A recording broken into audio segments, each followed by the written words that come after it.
afternoon and welcome to An Outside View. It's been a while since we've been on the air. So when spring's in the air, here we are again. Hope all is doing well. Hope everyone had a great winter and you're safe. Today joining the Outside View is Richard Pila, who's been a past guest. Richard, welcome back. Hello, Dick. It's And always a pleasure being here. absolutely, my pleasure to have you, sir. And Richard, as well as myself, we've been RTMs in town. He's running again, and he was also on the Norfolk County Advisory Board. He's also a businessman. Richard, let's start off. Last time we had you on the show, you mentioned some proposals that you were going to present at spring town meeting and a fall town meeting. And they're cost initiatives that can produce and result in millions of dollars and less money we need in assessments and appropriations through these proposals. So if you wouldn't mind, I know you have a presentation, and we discussed it with FinCom about a month ago, and they had some questions. So why don't you give the viewers a quick scenario of what these proposals entail and the status where we are now going forward with the proposals. Surely, Dick. My petition that hopefully will be heard at Springtown meeting has to deal with the town's assets being in the Norfolk County Retirement System versus the state PRIT fund. What we have found, and we demonstrated this to FinCom earlier this month, was that the town is leaving a significant amount of money. What do I mean by significant? Millions of dollars on the table. In the sense that it is not achieving the returns that it is getting from the county system were it to be in the state system. Over the last 10 years alone, $3.1 million, Walpole should have earned more than what they did. And that's without the compounding interest. So that number would actually wind up being closer to $5 million than it was than the 3.1 that was in our presentation. That's only over the last 10 years. If you were to go back to 1986, when the legislature mandated that all communities had to fund their pension systems by the year 2024. Since then, the number of dollars that Walpole should have earned on its investments would be significantly higher than the number that I just mentioned. And that is only one way that the town, that I believe that the town's fiscal management isn't what it should be and what the taxpayers and the citizens deserve. You know, my feeling about the role of government. Government is for one purpose and one purpose only, and that's to serve the citizenry.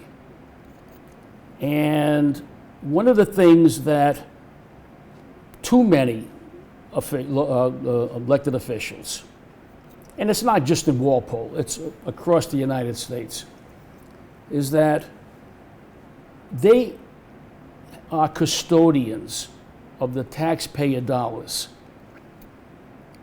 But they use taxpayer dollars as if it was their own piggy bank. And that's wrong. I'm not saying they're doing something illegal. What I am saying is that, are they really looking at alternative ways of managing and investing taxpayer dollars? Prudently. Prudently.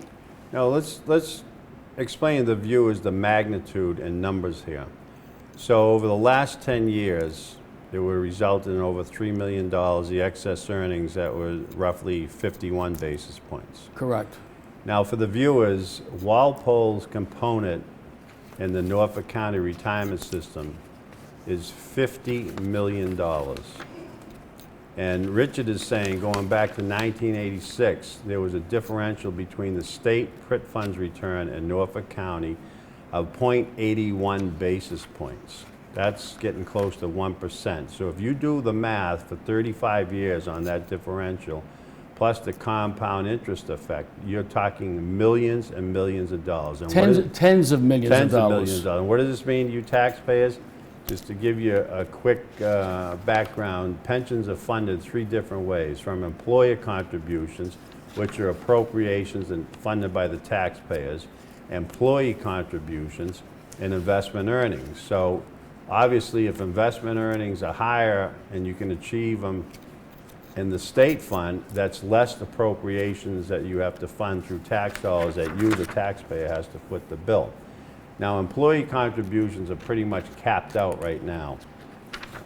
Anyone that works for the government from 1996 on has to pay 9% on the first $30,000 they make, and then additional 2% above $30,000. So in reality, employees are virtually funding their own system.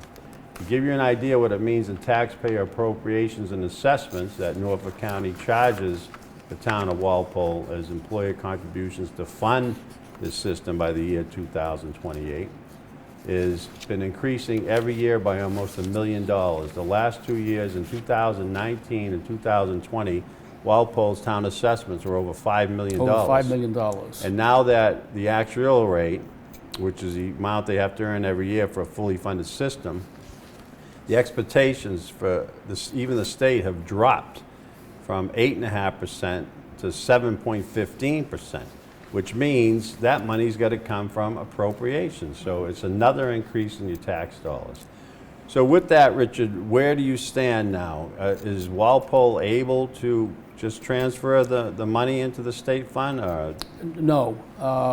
There's no provision to do that in Chapter 32.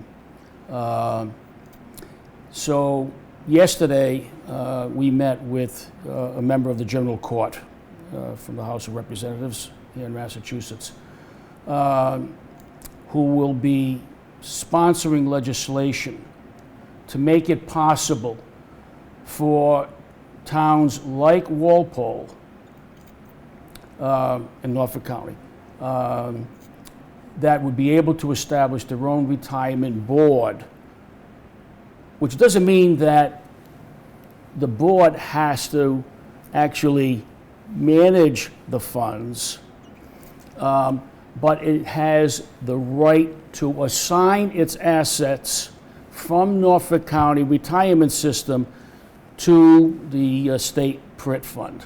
And or they can invest in Or themselves. they can invest on if their they own, wanted to. but they don't have the expertise to do that. But they can say to the state, here's our 50 million, we want you to invest it. And I'm glad you mentioned about expertise, because the difference between the state retirement system, known as PRIT, Pension Reserve Investment Trust Fund, and Norfolk County retirement system, and the other 104 contributory retirement systems. The state is right now about close to $30 billion in asset That's values. it. Norfolk County is $1 billion with all 1.1 billion. So for the people in the audience, if you are managing a fund that is that has $1.1 billion versus almost $30 billion, you can see that there are economies there, and the savings, plus the fact that the state system is a much better run system. It's much more efficient. So the cost of running that fund is less than the county system. Right, and I believe... So not only are they getting a better return, Right. but how they're managing the fund is much more efficient. Right, so a sliding scale of fees, let's say Norfolk hands out a manager $25 million. They're going to charge them a certain basis point fee for that. Now, the same manager may be hired by the state and given $250 million, so they're going to get a discounted fee. Right. Not to mention, the Pritt Fund has about 25 or more staff members overseeing the investments. And they have about 6 different consultants, a general consultant and specialty consultants overlooking real estate, venture capital, private equity, international investments, where Norfolk County has 1 consultant. So it's like night and day, and that leads to the excess return in the state system. So you're saying... And you know this very well, given your background. Right. So- At one point in time, I ran the state fund for 3 years, and then I was a pension fund consultant. I had 21 mass contributory retirement systems. At one time, I had Norfolk County as a client. So what you're saying makes sense, and hopefully this legislation will be sponsored by the member of the General Court we met with yesterday, and bring it forward, and then hopefully the FinCom committee and the select board will vote positively on this. Well, we hope so. We're trying to explain, make the case, provide the data so that they can make an informed vote. And that's all we ask, is that they be open-minded and look at what it means to the town and the people who have to pay those tax bills when they come in every Right. year. Well, hopefully this mechanism will be in place, and hopefully our town officials will support it wholeheartedly and make some prudent decisions. Right.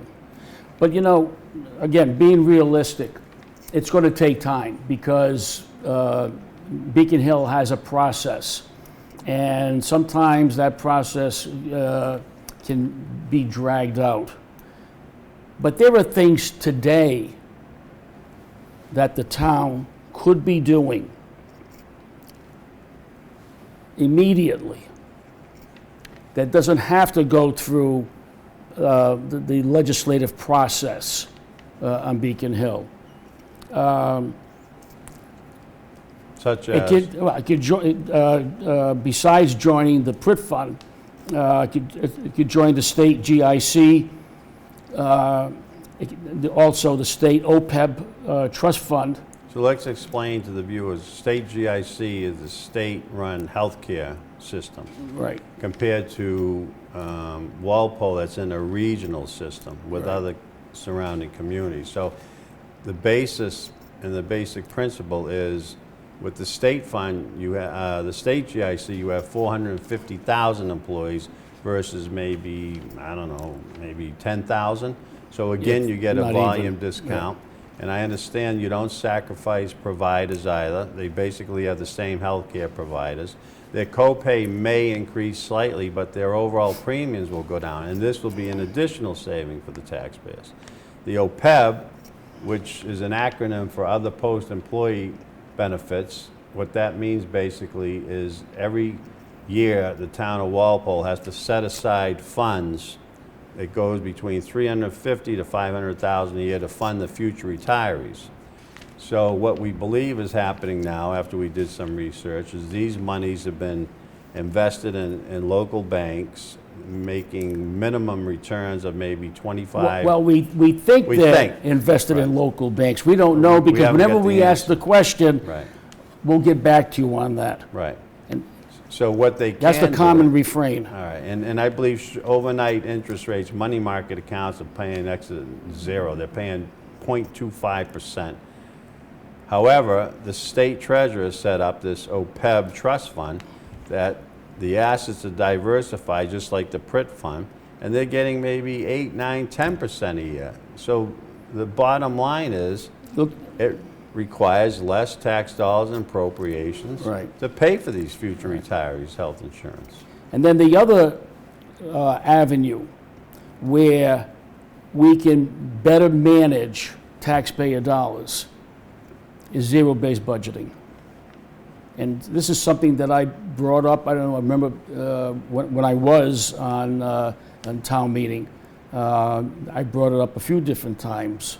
And people says, well, you know, what's that all about? If you really want to get, if you really want taxpayer dollars to go the longest way, if you really want to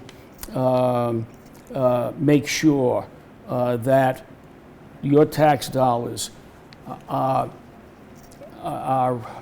invested the way that they should be, and if you really want to eliminate duplication and other excesses, there's only one way to go, and that's zero-based budgeting. And that's something that the Board of Selectmen can just make take a vote and say, we're going to adopt zero-based budgeting. That alone would add a level of efficiency that we don't have. Right. And again, it's not just Walpole.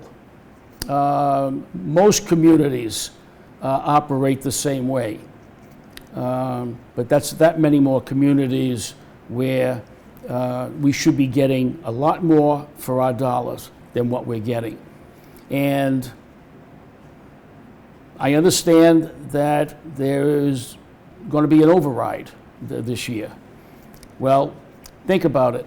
Do we really need to have overrides if we implemented each of the programs that we just talked about?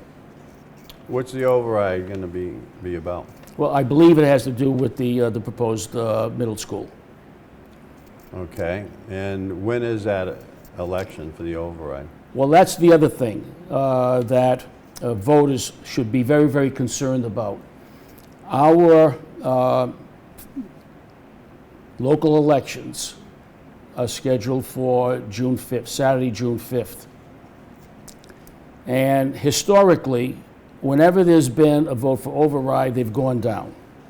I think of the last 11 overrides, 10 of them went down to defeat. I may be off by one, but that's when the people really, you see a lot more people voting. And I think that to have a vote on an override not being part of the town elections, that speaks volumes about the people who make those decisions. And it's really unfortunate. Plus, now the town has to incur the expense of another election. So this is a big enough issue Right, that it should be. And believe me, I'm all in support of the schools. right, And most people are. right.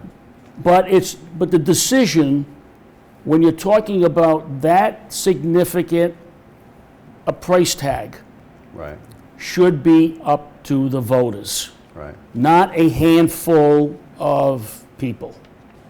So I think what I'm hearing from you is the reason they're having a special election is they know people will come out and grow. So instead of maybe 15% showing up traditionally, They'll you might get 22%. Right. And that's significant. And it's no coincidence that they're up for re-election, some of these candidates. Right. So maybe in the back of their mind, they're saying, well, gee, we're going to have more of a representation come out to vote. And by the way, I heard that the state will only be kicking in roughly about a third to fund these schools. So the rest will be through financing from the town, taxpayers again.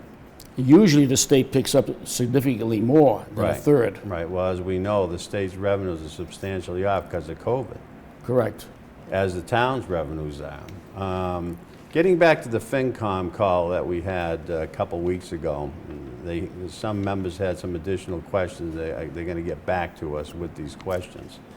But one of the FinCom members, Andrew Flowers, made a comment during our call and suggested they like what we presented, they see the cost savings, and he suggested that we have legislation filed and then go through home rule petition to allow this. And he even pointed out that a town meeting member file legislation to get the selectmen, The Board of Selectmen renamed to Select Board. Right. It's So- interesting. Yeah, it's 3 weeks, and we're still, almost, well, 2 weeks, and we're still waiting for questions, because we want to go back. We want to make sure that all the members of FinCom have all the information they need, so that they can make make a good vote. An informed They- decision, Yes. well-informed decision. And we're still waiting for the remaining questions. We cannot go back to FinCom without having the answers to those questions, Right. so. So hopefully they won't take a vote and no action and kill this article till the next town meeting. Yeah, well, it just shows you what kind of a commitment or how interested certain people are in our town government for protecting the interests of the people and the taxpayers Right. versus, their own pet projects. Richard, I recently looked at the demographics of the tax base in the town of Walpole. Surprisingly, 25% of the population make $250,000 or more. And a lot of these people are behind the push for new schools, which we're not opposed to. However, 75% of the people don't have the luxury of making that type of money and income a year, particularly the seniors who are on limited income. And another point I brought up with inclusionary zoning, that let's say 20% of housing and apartments in this town call for affordable housing. So if your house was valued or appraised at $500,000 and someone comes next door to you and they qualify for inclusionary zoning, affordable housing, their house would go for, let's say, $250,000. And there's a stipulation within the federal government that says when that individual sells that house, they cannot sell it for more than what they paid for it. So that's half of what your house is appraised of, so that'll affect negatively the assessed value of your house. Dick, at Fall Town Meeting, there were a lot of people who got up. It was one of the best town meetings discussions. And a lot of people got up, and there are so many questions that are unanswered surrounding this inclusionary zoning proposal. One of the points that wasn't brought up, and it needs to be brought up, is Article 5 of the Constitution states that if any government action causes the diminution of value of one's property, they have to compensate the aggrieved party. So if that occurs as a result of the inclusionary zoning, where's the money going to come from to make the people whose property has been diminished in value whole? Excellent And point. no one has brought up that point yet. Excellent So point. I understand some of the reasoning for supporting inclusionary zoning, but that's not the answer. Right. That's not the answer. And then it opens up this whole kettle of worms with where's the money going to come from? Because I can see this. People whose properties have been adversely affected going to court, suing the town. So Right. where's the money going to come from? Excellent point. We have about 10 minutes left, so again, let's talk about the role of the town moderator for a minute. We brought the role, how important the town moderator is, and one of the roles is the town moderator appoints 15 members on the finance committee, which is key because the finance committee, as we all know, they vote on the articles that are going to be proposed at town meeting, and they either give it a favorable or unfavorable rating. One with the articles you're bringing forward. What else does the town moderator do to inform the viewers? Dick, people don't realize how powerful the position of town moderator is in a town meeting form of government. Government that is closest to the people is the best government. When people elect their town meeting representatives, they expect them to go to town meeting, to represent them, to speak up, to ask a lot of questions. And when debate is cut off, and those questions, those points, the questions cannot be asked, or the points cannot be made, it's a disservice to the citizenry. The moderator not only controls the flow of debate at town meeting, but what people don't understand, most people don't understand is that the moderator appoints the members to the FinCom, the Personnel Board, and Capital Budget Committee. Those three committees, that's where the money is spent. Right. And so if you are appointing people who lean one way, Right. the taxpayers, the people of the town are being shortchanged because you don't have that give and take of ideas. If everybody leans a certain way, there is no debate. Right. And that's why you wind up with, in FinCom, you have 15-0 or 14-1 votes. So it appears the moderator is appointing very like-minded individuals. Yes, right. I see. The moderator should be appointing people from all sides of an issue. Right. So when they go to these personnel board meetings or FinCom meetings, there is that give and take. There is a proper discussion, a complete discussion. So when they go to vote, again, you're doing so by having benefited by what people on the other side of the table have been able to present. Well, I believe there are no term limits in town government, and therefore maybe it'd be worthwhile to pursue a change in the town charter that, as opposed to letting the moderator pick 15 FinCom members, maybe the FinCom members should be elected, just like the RTMs. I mean, if you can have 150 RTMs elected, even though their terms are staggered, why not have 15 FinCom members be elected by the entire? Right. Well, here's another thing. I mean, we have a town charter, but people take out the town. They take out the town charter when it's in their interests, and they kind of hide the town charter when it's not in their interests.